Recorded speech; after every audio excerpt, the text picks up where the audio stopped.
Resumen del capítulo 36 del libro de los Ungidos. Sedequías, el último rey de Judá.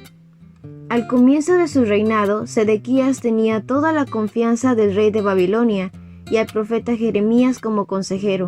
Podría haber conservado el respeto de muchos de los encumbrados y habría tenido oportunidad de comunicarles un conocimiento del verdadero Dios.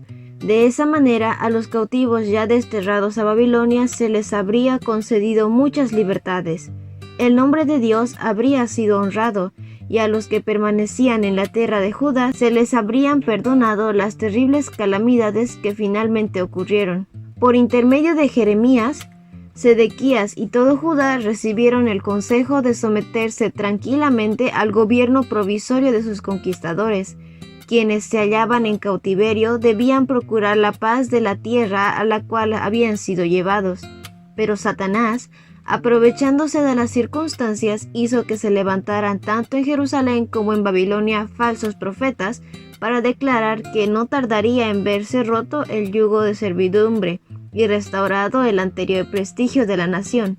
Si el rey y los desterrados hubiesen prestado oídos a las profecías tan halagüeñas, habrían dado pasos fatales y se frustrarían los misericordiosos designios de Dios en su favor. Para evitar que se produjese una insurrección, el Señor ordenó a Jeremías que hiciese frente a la crisis sin demora alguna y advirtiese al rey de Judá acerca de cuáles serían los seguros resultados de la rebelión.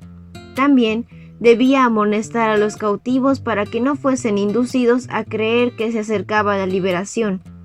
Mencionó el propósito que tenía el Señor de restaurar a Israel al término de los 70 años de cautiverio. Dios sabía que si el pueblo se dejaba persuadir por los falsos profetas a esperar una pronta liberación, su posición en Babilonia resultaría muy difícil.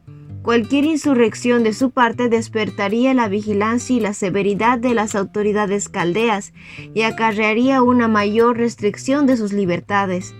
Dios deseaba que se sometiesen a su suerte e hicieran tan placentera como fuese posible su servidumbre. El consejo que se les daba era: construyan casas y habítenlas, planten huertos y coman de su fruto. Además, busquen el bienestar de la ciudad a donde los he deportado, y pidan al Señor por ella, porque el bienestar de ustedes depende del bienestar de la ciudad. Entre los falsos maestros que habían en Babilonia se contaban dos hombres cuyas vidas eran corrompidas. Jeremías les había advertido sobre su peligro. Airados por la reprensión, procuraron incitar al pueblo a no creer en sus palabras y a obrar contrariamente al consejo de Dios en lo que respectaba a someterse al rey de Babilonia. El Señor dijo por medio de Jeremías que esos falsos profetas serían entregados en manos de Nabucodonosor, delante de quien serían muertos. Esta predicción se cumplió.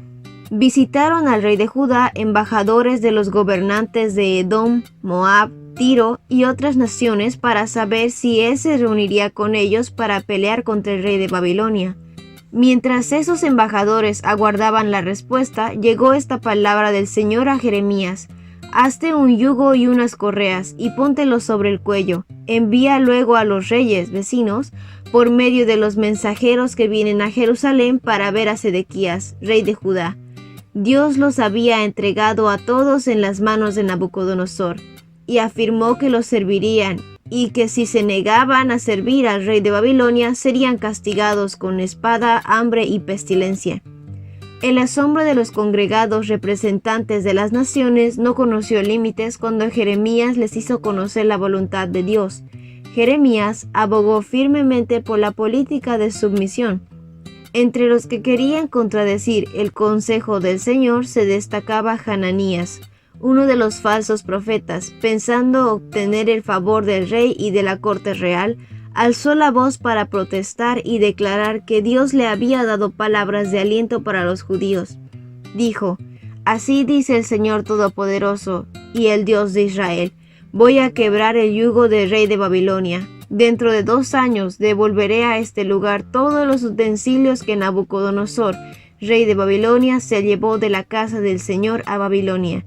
También haré que vuelva a este lugar Jeconías, hijo de Joacim, rey de Judá, y todos los que fueron deportados de Judá a Babilonia. voy a quebrar el yugo del rey de Babilonia. Jeremías citó las profecías de Oseas, Habacuc y Sofonías, cuyos mensajes habían sido similares a los propios, y les recordó que se cumplieron sus profecías. Las palabras con que Jeremías aconsejó la sumisión incitaron a Hananías a desafiar la veracidad del mensaje comunicado. Tomando el yugo simbólico de sobre el cuello de Jeremías, lo rompió. Aparentemente, Jeremías no podía hacer otra cosa sino retirarse de la escena del conflicto, pero se le dio otro mensaje. Ve y adviértele a Hananías que así dice el Señor: tú has quebrado un yugo de madera, pero yo haré en su lugar un yugo de hierro. Voy a poner un yugo de hierro sobre el cuello de todas estas naciones, para someterlas a Nabucodonosor, rey de Babilonia, y ellas se sujetarán a él. Entonces el profeta Jeremías le dijo al profeta Hananías: presta mucha atención. A pesar de que el Señor no te ha enviado, tú has hecho que este pueblo confíe en una mentira. Por eso así dice el Señor: puesto que has incitado a la rebelión contra el Señor, este mismo año morirás. En efecto, el profeta Hananías murió el mes séptimo de ese mismo año. La agitación causada por las declaraciones de los falsos profetas había hecho a Sedequías sospechoso de traición, y solo una acción presta podía permitirle seguir reinando como vasallo. El rey de Judá acompañó a un príncipe en una misión a Babilonia. Durante esa visita a la corte caldea, Sedequías renovó su juramento de fidelidad a Nabucodonosor. Mediante Daniel y otros cautivos hebreos, el monarca babilónico había llegado a conocer el poder y la autoridad suprema del Dios verdadero. Y cuando Sedequías solemnemente volvió a prometerle que le permanecería leal, Nabucodonosor le pidió que jurase esa promesa en el nombre del Señor Jehová, Dios de Israel.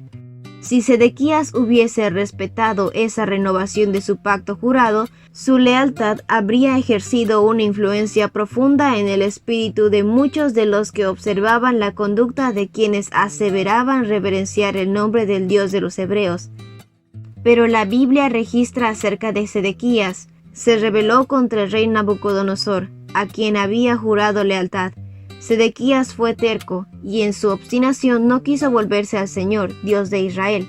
Mientras Jeremías continuaba dando su testimonio en la tierra de Judá, el profeta Ezequiel fue levantado entre los cautivos de Babilonia para dar advertencias y consuelo a los desterrados.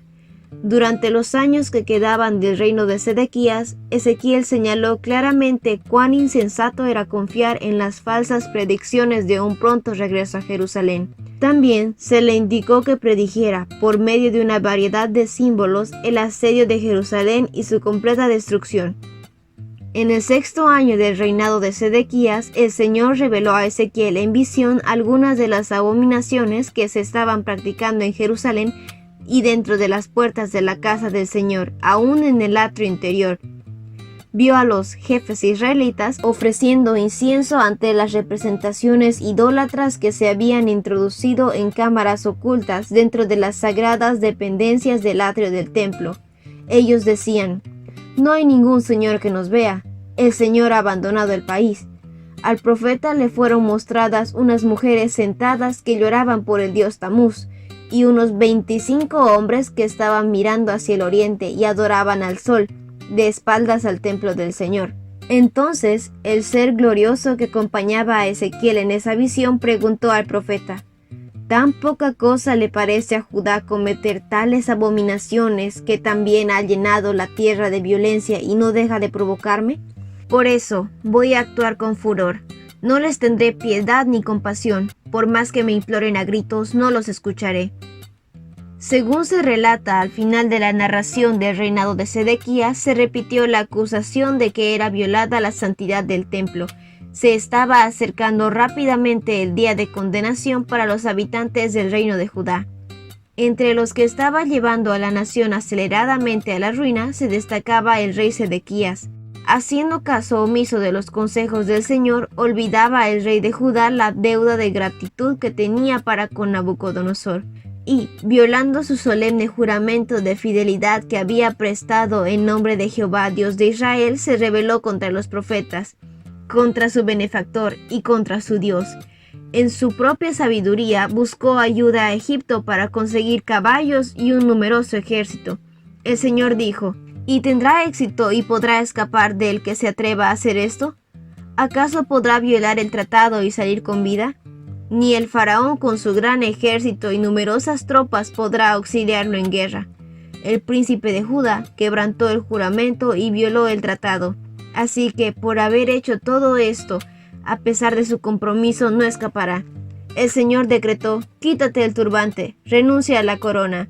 Hasta que Cristo mismo estableciese su reino, no se iba a permitir que Judá tuviese rey. Y ese fue el resumen del capítulo 36 del libro Los Ungidos. No olvides compartir el video con tus compañeros de clase o con las personas que tú crees que puedan necesitar este resumen. Nos vemos la próxima.